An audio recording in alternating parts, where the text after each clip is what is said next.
Hi friends, అందరూ ఎలా ఉన్నారు? మీరందరూ బాగుండాలని కోరుకుంటున్నాను. ఈ వీడియో కనుక మీకు నచ్చితే లైక్ అండ్ సబ్స్క్రైబ్ చేయండి. కథలోకి వెళ్తే, ఒక గ్రామంలో మోహిని అనే ఒక అందమైన యువతి ఉండేది. ఆమె చాలా చక్కని రూపం కలిగి ఉండి అందరూ ఆమెకు మంత్రముగ్ధులై ఉండేవారు. గ్రామంలో ఆమెకు ఉన్న అందం గురించి కొంచెమైనా తెలిసిన వారు దాని గురించి మాట్లాడడానికి ప్రయత్నించేవారు. కానీ అందానికి దగ్గరగా ఉన్న మోసం ఎవరికీ తెలియదు. మోహిని గ్రామంలోని రాజుకోటలో ఆస్థాన నర్తకి. రాజు ఆమె అందం, నృత్యానికి ముగ్ధుడైపోయాడు. ఆమెను భార్యగా చేసుకోమని అన్నాడు. కానీ మోహిని రాజును తిరస్కరించింది. రాజు కోపంతో ఆమెను పట్టుకునేందుకు ప్రయత్నించాడు. ఆ రోజు రాత్రి రాజు తన సైన్యంతో ఆమె ఇంటిని చుట్టుముట్టి ఆమెను బలవంతంగా తీసుకువచ్చే ప్రయత్నం చేశాడు. ఆ క్రమంలో మోహిని తన జీవితాన్ని కోల్పోయింది. ఆమె ఆత్మదోషంతో సతమతమై ప్రతి రాత్రి కోట దగ్గర తన ప్రతీకారాన్ని తీర్చుకోవాలనే ప్రయత్నం చేస్తోంది. మోహిని ఆత్మ ప్రతి అమావాస్య రాత్రి కోట చుట్టూ సంచరిస్తూ ఎవరైనా ఆ కోటకు చేరుకుంటే వారిని భయపెడుతుంది. గ్రామంలోని ప్రజలు ఆ కోటకు రాకూడదని భయంతో ఉంటారు. కానీ కొందరు ధైర్యవంతులు ఆ కథ నిజమేనా అని తెలుసుకోవడానికి ప్రయత్నించారు. కొంతమంది అర్ధరాత్రి వరకు ఆ కోటలోనే ఉండి మోహిని ఆత్మను చూసి పరిగెత్తుకుంటూ వచ్చారు. ఒకరోజు ఓ యువకుడు ధైర్యంతో కోటలోకి వెళ్ళి మోహిని ఆత్మను ఎదిరించాడు. ఆమె ఆత్మ ధ్వంసమయ్యే వరకు అతను శాంతిని తెచ్చాడు. మోహిని ఆత్మను చూసి భయపడిన వారు అక్కడి నుండి పరిగెత్తుకుంటూ వెళ్ళిపోయినప్పటికీ ధైర్యంగా నిలబడ్డ యువకుడు రమేష్. అతను గ్రామంలో ప్రసిద్ధుడైన వేద పండితుని దగ్గర మోహిని ఆత్మ గురించి తెలుసుకొని ఆమెను శాంతింపజేయాలని నిర్ణయించాడు. పండితుడు మోహినిని శాంతింపజేయడానికి కొన్ని పూజా పద్ధతులు చెప్పి ఆమెకు సంబంధించిన గాథను పూర్తిగా వివరించాడు. మోహిని రాజు చేతిలో మృతి చెందిందని అందరికీ తెలుసు. కానీ ఆమెకు ఈ గ్రామంతో ముడిపడి ఉన్న మరికొన్ని అనుబంధాలు కూడా ఉన్నాయని, ఆమె జీవితం మరణాంతరం కూడా కోట చుట్టూ చుట్టుపడిందని పండితుడు చెప్పాడు. ఆమెను శాంతింపజేయాలంటే ఆమె మరణానికి కారణమైన రాజు చేయించిన పాపాలు ముక్తి పొందేలా చేయాలని రమేష్ గ్రహించాడు. రమేష్ తన మిత్రులతో కలిసి కోటలోకి ప్రవేశించాడు. ఈసారి అతను మోహిని ఆత్మకు శాంతి కలిగించేందుకు ఖచ్చితమైన పూజా విధానాలతో వెళ్ళాడు. రాత్రి సమయంలో కోట చుట్టూ మళ్ళీ దట్టమైన మబ్బులు అలుముకొని మోహిని ఆత్మ రమేష్ ఎదుట ప్రత్యక్షమైంది.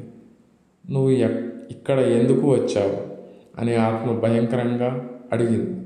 రమేష్ ఆత్మను భయపడకుండా, నీకు శాంతి తీసుకురావడానికి, నీకు జరిగిన అన్యాయం చక్కదిద్దడానికి అని అన్నాడు. ఆ మాటలతో మోహిని ఆత్మ కొంత శాంతపడింది. కానీ ఆమె కోపం ఇంకా తగ్గలేదు. రమేష్ పండితుని మాటలతో పూజను ప్రారంభించాడు. నుదుటిపై తీర్చిదిద్దిన బసితీగలను విశేషమైన అవగాహన మంత్రాలతో మోహినికి ఆత్మశాంతి కలిగించడానికి ప్రయత్నించసాగాడు. పూజ చివరికి రాగానే మోహిని ఆత్మ తక్కువ క్షణాల పాటు శాంతంగా నిలుచుంది. నా పతివ్రత సత్కారాన్ని నశింపజేసిన రాజుని శాపం నన్ను ఈ స్థితిలో ఉంచింది. నాపై జరిగిన అన్యాయం ఎవరూ తొలగించలేరు అని ఆత్మ గట్టిగా అరిచింది. రమేష్ ధైర్యంతో, నీవు ఈ సత్యం, కానీ నీ ఆత్మకు శాంతి పొందటానికి నీవు విముక్తి పొందవలసిన సమయం వచ్చింది. నీ కోపం ఈ గ్రామాన్ని, నీ ఆత్మను శాంతిగా ఉండనీయదు అని చెప్పాడు. ఆ మాటలు విన్న మోహినికి ఆమె ఆత్మలో కొంత ప్రశాంతత కలిగినట్లు అనిపించింది. మోహిని అతనికి కృతజ్ఞతలు తెలిపి తన ఆత్మ ఇంకా పాపానికి చిహ్నం కాకుండా స్వర్గానికి చేరుకోవాలని కోరుకుతూ కనిపించకుండా పోయింది. మోహిని ఆత్మ శాంతి పొందిన తర్వాత గ్రామంలో శాంతి చేకూరినట్టు అనిపించింది. ప్రజలంతా రమేష్ ధైర్యాన్ని ప్రశంసిస్తూ అతని కథానాయకుడిగా అభినందించారు. కోట చుట్టూ ఉన్న మబ్బులు కూడా క్రమంగా తగ్గిపోయాయి. గతంలో ఉన్న భయాందోళనలు అన్నీ అదృశ్యమయ్యాయి. అయితే కథ ఇక్కడితో ముగియలేదు. కొద్ది రోజుల తర్వాత రమేష్ అనుకోకుండా రాత్రిళ్ళు చెదిరిపోయిన ఊహలు, చెదిరిన స్వప్నాలు కలగసాగాడు. ప్రతి రాత్రి అతని ముందు మోహిని కనిపించడం మొదలైంది. కానీ ఈసారి ఆమె రూపం మారిపోయింది. ఆమె శాంతి పొందినా ఆమెకు ఇంకో అభ్యర్థన ఉందని అతను గ్రహించాడు. ఒక రాత్రి రమేష్ తన నిద్రలో మోహినిని కలిగి ఆమెతో మాట్లాడాలనే తపనలో మునిగిపోయాడు. ఆమె అచేతనంగా రమేష్ వద్దకు వచ్చి, నా శరీరం ఇంకా ఈ భూమిపైనే ఉంది. నా ఆత్మ శాంతి పొందిందనుకున్నా నా శరీరానికి శాశ్వత సమాధి లేదని నాకు తెలుసు. నా శరీరాన్ని ఆచారం ప్రకారం కట్టిపెట్టాలి. అప్పుడే నా ఆత్మ పూర్తిగా విముక్తి పొందుతుంది అని చెప్పింది. రమేష్ తన మిత్రులతో కలిసి కోటలో మోహినికి సంబంధించిన అద్భుతమైన ఆధారాలను వెతకడం మొదలుపెట్టాడు. కోటలో కొన్ని పురాతన రాతి పథకాలు, పాత పత్రాలు దొరికాయి. వాటి ఆధారంగా మోహిని శరీరం రాజు ఆదేశాల ప్రకారం కోటలోనే ఒక గోప్యమైన స్థలంలో పాతిపెట్టబడి ఉందని తెలుసుకున్నారు. రమేష్ తన మిత్రులతో కోటలోని ఆ పాత గదులలో విస్తృతంగా శోధన సాగించారు. అనేక రోజుల తర్వాత ఒక పాత నిడివి గోడ వెనుక రహస్య మార్గం లభించింది. ఆ మార్గం చివర మోహినిని పాతిపెట్టిన స్థలం కనిపించింది. రమేష్ ఆ స్థలాన్ని చూసి వేద పండితుని సలహాల మేరకు శాస్త్రోక్తంగా పూజా కార్యం నిర్వహించి ఆమె శరీరాన్ని విలువైన విధంగా సమాధి చేశాడు. పూజా కార్యం ముగిసిన తర్వాత రమేష్ మోహిని ఆత్మను చివరిసారి దర్శించాడు. ఈసారి ఆమె ముఖంలో ప్రశాంతత, కృతజ్ఞత కనిపించింది. మీరు చేసిన సేవకు నేను ఎప్పటికీ రుణపడి ఉంటాను. నా ఆత్మ ఇప్పుడు పూర్తిగా విముక్తి పొందింది అంటూ ఆమె రమేష్ను ఆశీర్వదించి ఆత్మకు, శరీరకు పూర్తి విముక్తి పొందింది. మోహినిని శాంతింపజేసి ఆమె ఆత్మకు విముక్తి ఇచ్చిన రమేష్ కోటకు సంబంధించిన రహస్యాలను పరిష్కరించాడు. గ్రామంలో అతను ఒక హీరోగా నిలిచాడు. అంతేకాకుండా కోటపై ఉన్న కోపం, శాపం తొలగించబడ్డాయి. ప్రజలు నమ్ముకున్నారు. అందరూ ప్రశాంత జీవితాన్ని ప్రారంభించాలని అనుకున్నారు. అయితే కొన్ని నెలలు గడిచిన తర్వాత కోట చుట్టూ కొత్తగా విచిత్ర సంఘటనలు జరగటం మొదలైంది. రాత్రిళ్ళు కొన్ని చీకటి ఆకారాలు కోట దగ్గరకు సంచరించడం మొదలుపెట్టాయి. గ్రామస్తులు తిరిగి భయపడడం ప్రారంభించారు. రమేష్ కూడా ఆశ్చర్యపోయాడు. ఎందుకంటే మోహిని ఆత్మ శాంతి పొందిన తర్వాత ఇలాంటి సంఘటనలు జరగబోవని అతను భావించాడు.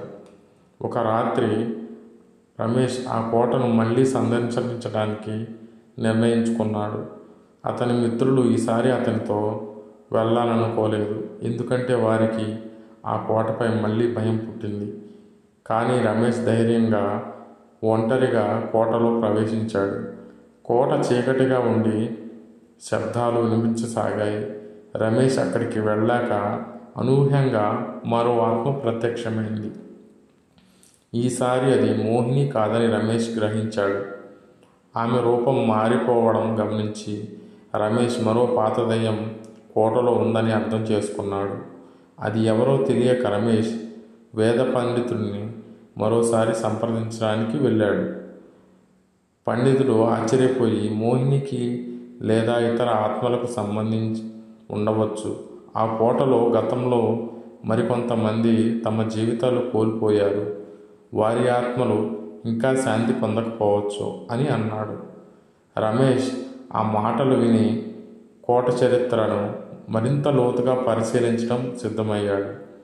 అతను తెలుసుకున్నది ఏమిటంటే కోట రాజు మాత్రమే కాకుండా అతని సైన్యాధిపతులు, అనేక మంది దాసులు కూడా దుర్మరణం చెందారు. వారు కూడా ఆ కోటలోనే చనిపోయారు. వాళ్ళ ఆత్మలు ఇంకా అక్కడే ఉండిపోయి విముక్తి కోసం ఎదురు చూస్తున్నాయని గ్రహించాడు. రమేష్ మళ్ళీ తన ధైర్యాన్ని సేకరించి ఈ కొత్త ఆత్మలను శాంతింపజేయడానికి నిర్ణయం తీసుకున్నాడు. ఇంతటితో చాప్టర్ 1 క్లోజ్ చేస్తున్నాను ఫ్రెండ్స్. రేపు మిగతా చాప్టర్ కొనసాగిస్తాను. Bye friends. Please subscribe.